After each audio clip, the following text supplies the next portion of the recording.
चाहे सत्ता पक्ष के लोग भी परेशान हैं, क्योंकि एक दो नेताओं के दबाव के अंदर जिस प्रकार जिला प्रशासन काम कर रहा है वो बड़ा चिंता का विषय है। और मूल रूप से व्यापारी आदमी है, मतलब बिजनेसमैन है, और राजनीति की जो उल्टी सीधी गणित है या जो जोड़ तोड़ है वो उम्मीदवार राम जी को नहीं आती। देख रहे हैं आपको हकों के लिए अब भी संघर्ष करना पड़ रहा है क्या?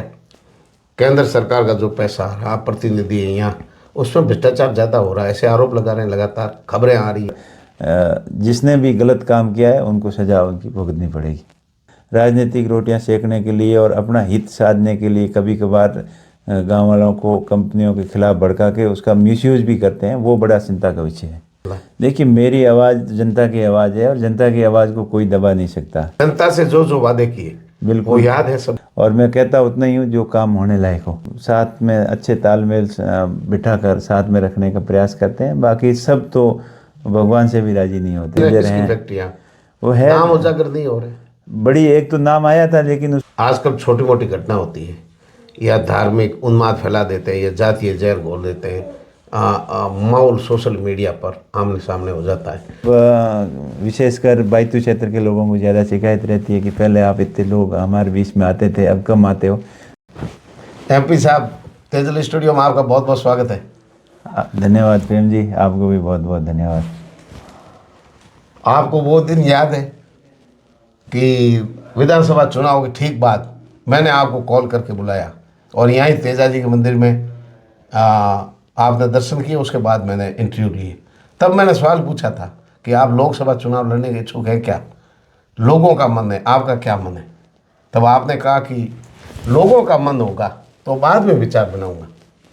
बिल्कुल प्रेम जी, यहाँ मुझे अच्छी तरीके से याद है, आपके स्टूडियो में आए, बढ़िया लंबी चौड़ी हथाई हुई, अपनी बड़ी चर्चाएं हुई, पूरे क्षेत्र के बारे में बातचीत हुई। और आपने बोला था कि अब लोकसभा चुनाव लड़ने का मन है क्या, तो मैंने यही बोला था मेरा मन है वो काम नहीं आएगा, लोगों का मन है वो काम आएगा।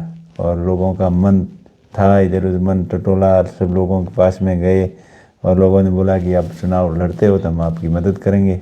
और लोगों ने खूब जी खोल कर मदद की और सब जगह से सभी लोगों ने मदद की।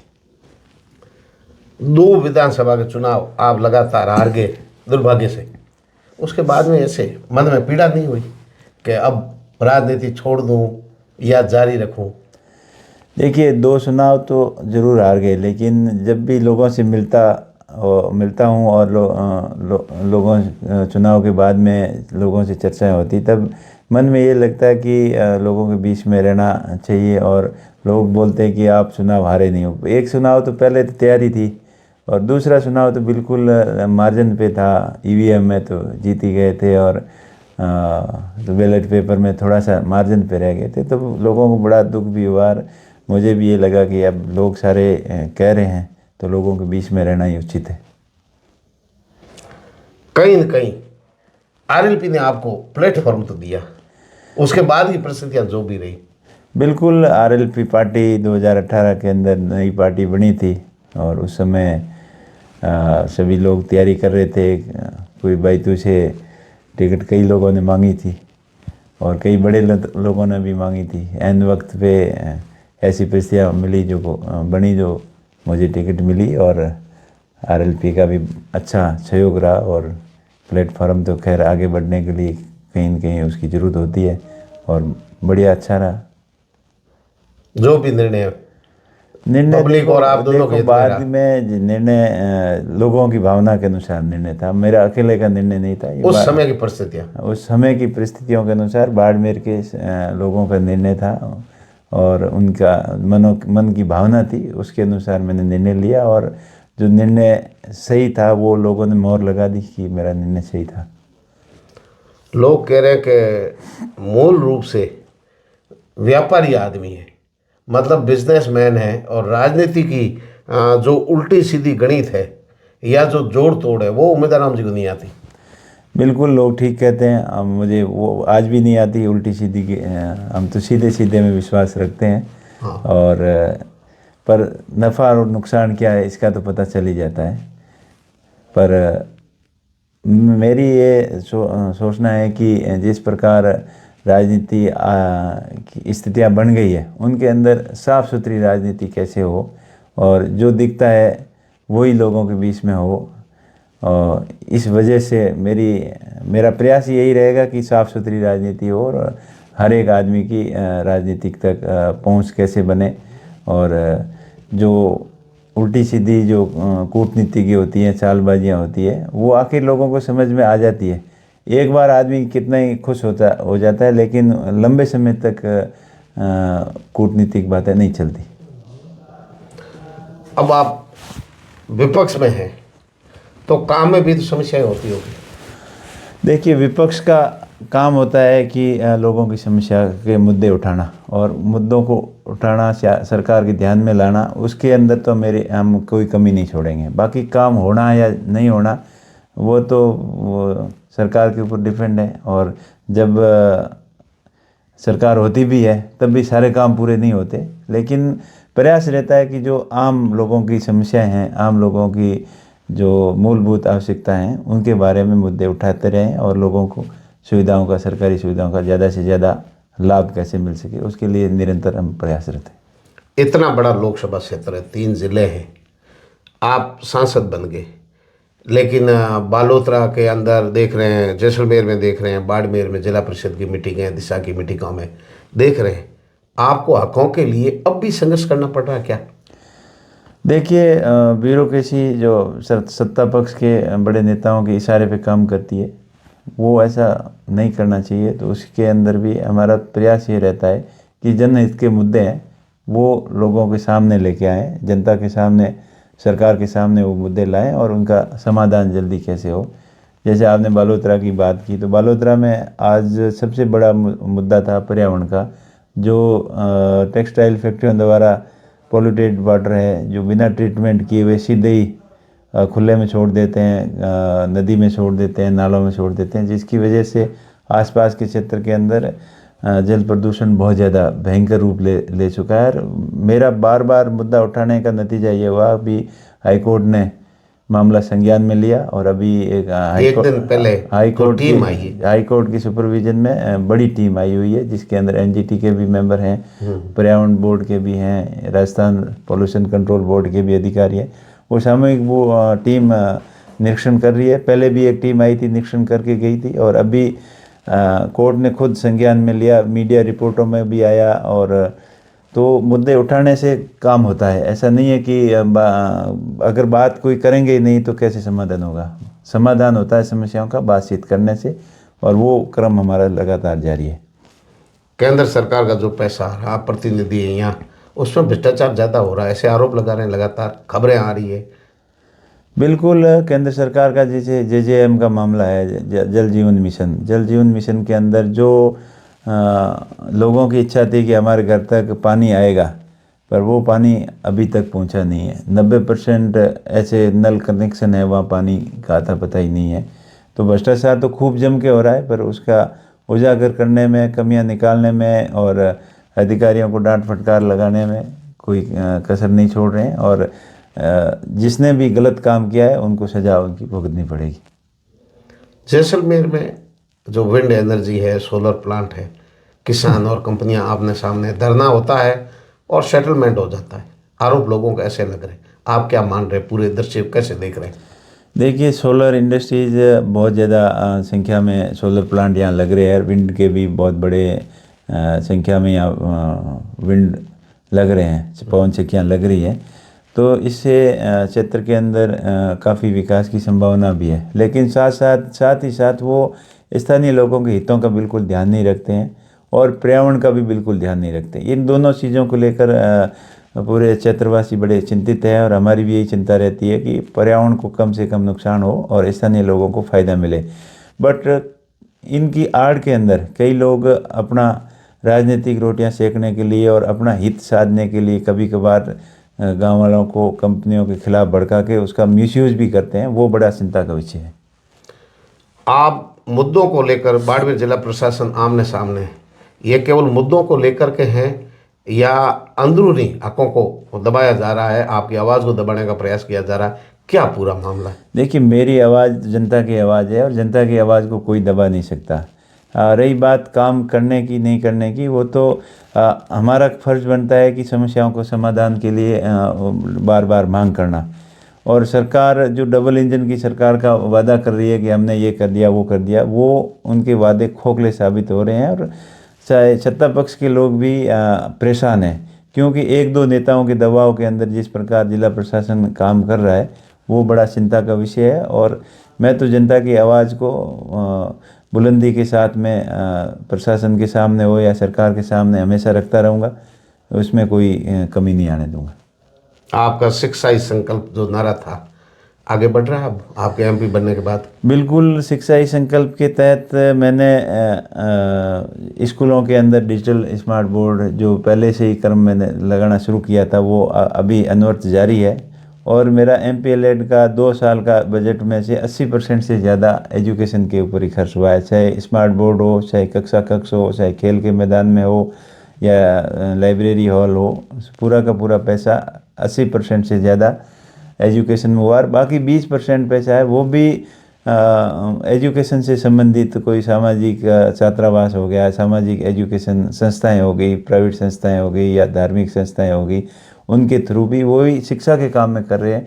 तो वैसे देखा जाए तो 100% पैसा MPLED का मैंने एजुकेशन के अंदर खर्च किया। और आगे भी मेरा प्रयास रहेगा कि 100% एजुकेशन के अंदर ही खर्च हो। और के साथ साथ CSR फंड हो, चाहे DMFT फंड हो या सरकार की अन्य योजना हो, जो ज़्यादा से ज़्यादा एजुकेशन के अंदर अपन कर सकें उतना करने का प्रयास करेंगे। क्योंकि मेरा ये मानना है कि एजुकेशन अगर अपनी अच्छी होगी तभी क्षेत्र में सर्वांगीण विकास होगा, सब लोग आगे पढ़ेंगे तभी आगे बढ़ पाएंगे। 15 तलाक बच्चों को घुमाने का आपने वादा किया था, कब पूरा करेंगे? बिल्कुल, अभी एग्ज़ाम होंगे, एग्ज़ाम में वो आप साथ में ही थे, हाँ। उसमें फर्स्ट आएंगे, उस हिसाब से उनको अभी रिजल्ट आगे रिजल्ट के बाद ग्रीष्मकालीन सत्र के अंदर वहाँ जैसे ही रिजल्ट आएगा 10वीं बारी होगा। हाँ बिल्कुल, वो वादा याद है? बिल्कुल याद है, मुझे एक एक चीज़ याद है। जनता से जो जो वादे किए वो बिल्कुल याद है सब? पूरे याद है। अब देखो वादे हर कोई जो भी वादे करता है पूरा करने की कोशिश करता है, और मैं भी करूँगा। वैसे कोई खोखली और थोथी बातों में विश्वास नहीं करता, और मैं कहता उतना ही हूँ जो काम होने लायक हो। वैसे तो मेरे पास कई काम लेके आ जाते हैं कि मेरे घर तक एक 10 किलोमीटर रोड बनवा दो MPLED से, तो वो पॉसिबल नहीं होती है, तो उसके लिए मना करते हैं। नाराज होते हैं लोग? होते हैं, तो फिर समझाना पड़ता है भाई ये कोई बड़ी स्कीम होगी उसके अंदर होगा। बाकी MPLED में तो पर्सनल व्यक्तिगत रोड या भाई सभा भवन बना दो या व्यक्तिगत कोई काम करवा दो, व्यक्तिगत काम के लिए मैं स्पष्ट रूप से उनको मना करता हूं। और कोई ज़्यादा जिद करने पे उनको यही कहते हैं कि कोई स्कीम आई सरकार की, कोई स्कीम होगी तो उसी के अंदर संभव है। वैसे MPLED से पर्सनल काम, व्यक्तिगत काम संभव नहीं होते। आपके पुराने कार्यकर्ता RLP के और अब आप कांग्रेस में हैं, कांग्रेस इतना बड़ा संगठन है, सब जगह 3 जिले हैं, इतने लोगों को संतुष्ट करना कितनी बड़ी चुनौती है?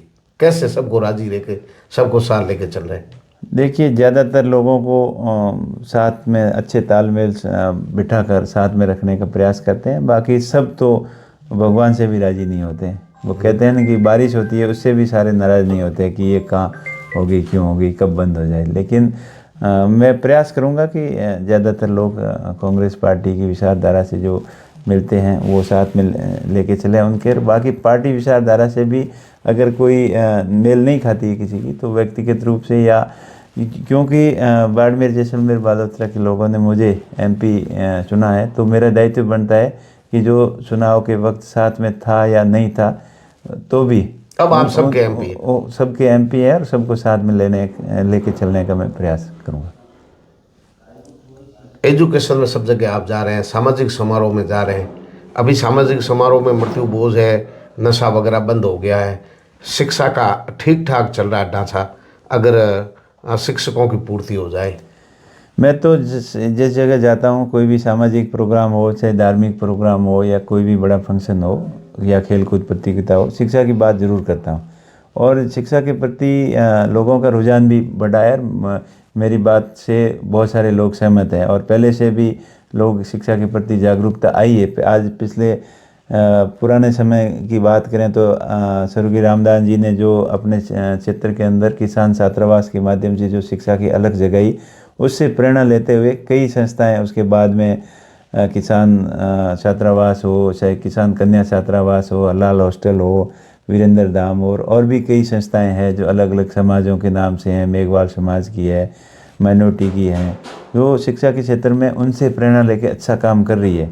और जो मैंने डिजिटल एजुकेशन की बात की तो उसमें भी लोग अच्छा सपोर्ट कर रहे हैं। जो मैंने डिजिटल बोर्ड लगवाए हैं जिन स्कूलों में, वहाँ भामाशाहों ने भी खूब सहयोग किया। अपने तरीके से लगा। भामाशाहों ने अपनी तरीके से अपनी गाड़ी कमाई का पैसा खर्च करते हुए, जहाँ मैंने एक स्मार्ट बोर्ड लगाया वहाँ कई कई स्कूल हैं तो पूरे कक्षा के अंदर स्मार्ट बोर्ड लगवा दिए। कई जगह 2, 4, 5 और कई जगह मेरा जो सांसद निधि का स्मार्ट बोर्ड नहीं पहुंचा, वहाँ भी लोगों ने अपने पैसे से वहाँ सहयोग कर रहे हैं। तो लोग अच्छा सहयोग कर रहे हैं क्योंकि लोगों ने इस चीज़ को एक्सेप्ट कर लिया कि एजुकेशन हमारी अच्छी होगी तभी हम आगे बढ़ पाएंगे। और ये आप देख ही रहे हो, हम सब देख रहे हैं कि जो भी बड़ी भर्तियाँ हैं, यूपीएससी की है, आरपीएससी की है, आईआईटी है, नेट है, जी है, और हर क्षेत्र में अपने बच्चे अपना बाड़मेर का नाम रोशन कर रहे हैं। और चाहे जुडिशियल सर्विस हो, चाहे हर किसी के अंदर अपना बाड़मेर आगे बढ़ रहा है। तो इसका ये नतीजा इनका है कि जो रामदास जी ने सोचा था उस समय, उसी की परिणाम है। जो अपने शिक्षाविद और जो जागरूक नागरिक जो शिक्षा के प्रति जागरूकता आई है, उसी का परिणाम है कि बाड़मेर ज़िले के अंदर बदलाव आ रहा है। जो शिक्षा में सबसे पिछड़ा बाड़मेर ज़िला अपने नंबर आता था, वो आज उसका पायदान धीरे धीरे ऊपर आ रहे हैं। और एक सबसे इंटरेस्टेड बात आपको मैं बताता हूँ कि आज ही मेरे को एक बच्चा मिला, वो सीकर के अंदर पोस्टिंग है, वहाँ 3rd ग्रेड लगा हुआ है। तो कब एक ज़माना ऐसा था कि चूरू, सीकर, झुंझुनू और में बच्चे नौकरी लगते थे, आज वो उल्टा होने लग गया कि आज बाड़मेर के बच्चों के अंदर इतना टैलेंट है, एजुकेशन के प्रति इतनी जागरूकता है कि वो बाड़मेर से बाहर जाके भी नौकरी कर रहे हैं। सीकर झुंझुनू की मेरिट के अंदर बच्चे आ रहे हैं। तो ये बदलाव है, ये सामने दिख रहा है और इसके प्रति अपने को सजग रहने की ज़रूरत है। अगर संतोष करके हाथ पे हाथ धर के बैठ गए, आपने खूब कर लिया, तो ये गलत हो जाएगा। अभी बहुत कुछ बाकी करना बाकी है। उसके लिए सबको प्रयत्नशील रहना है और समाज के अंदर अच्छी शिक्षा और शिक्षा के साथ अच्छे संस्कार, आचार व्यवहार अच्छा हो, चाल चरण चरित्र बच्चों का अच्छा हो, तो ही हम आगे बढ़ पाएंगे। तो अभी ठीक ठाक चल रहा है आपके अनुसार? अभी ठीक है और कुछ कमियां हैं, उनको भी सुधारेंगे। जैसे नशे के प्रति बाड़मेर के अंदर बहुत चिंता का विषय है कि यहाँ एमडी और स्मैक जैसी फैक्ट्रियाँ पकड़ी जा रही हैं और कई कुकीज़ हैं जो सप्लायर हैं, जो एंड यूजर हैं, वो है नाम उजागर नहीं हो रहे। बड़ी एक तो नाम आया था लेकिन उसको सरकार ने डबल इंजन का कह के दबा दिया। वहाँ सारा के गांव के अंदर एक फैक्ट्री पकड़ी गई थी और बड़े लोगों के ऊपर संदेह था, लेकिन उसको मैंने पता किया तो उसको तो पाउडर बता के मामले को रफा दफा कर दिया। उसके बाद में सेड़वा के अंदर फैक्ट्री पकड़ी, उसके अंदर भी बड़े लोगों का हाथ होने की अंदेशा है। और अभी सवा के अंदर पकड़ी गई।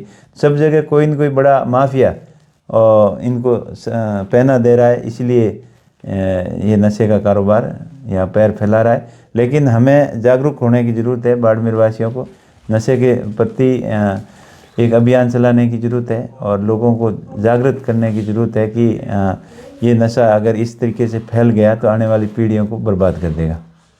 आजकल छोटी मोटी घटना होती है या धार्मिक उन्माद फैला देते हैं या जातीय जहर घोल देते हैं, माहौल सोशल मीडिया पर आमने सामने हो जाता है। इस पे भी कंट्रोल की आवश्यकता है। बिल्कुल संयम रखने की ज़रूरत है, धैर्य रखने की ज़रूरत है।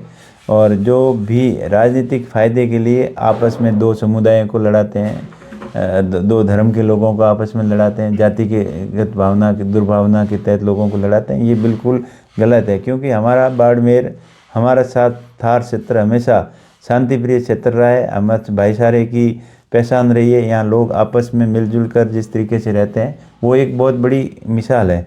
लेकिन उस अपना हित को ख़त्म करने पर कुछ लोग तुले हुए हैं राजनीतिक फ़ायदा उठाने के लिए।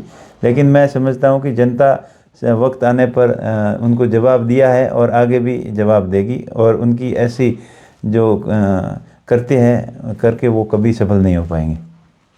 पहले मन में था कि नेता बन जाए, अब तो आप बड़े राष्ट्रीय नेता बन गए, अब मन में क्या चल रहा है? देख, मन में यही है, मैं तो हमेशा लोगों के साथ में घुल मिल कर रहता था। आज भी वही फीलिंग है मेरी। मैंने अपने आप को कोई आम आदमी से अलग नहीं समझा।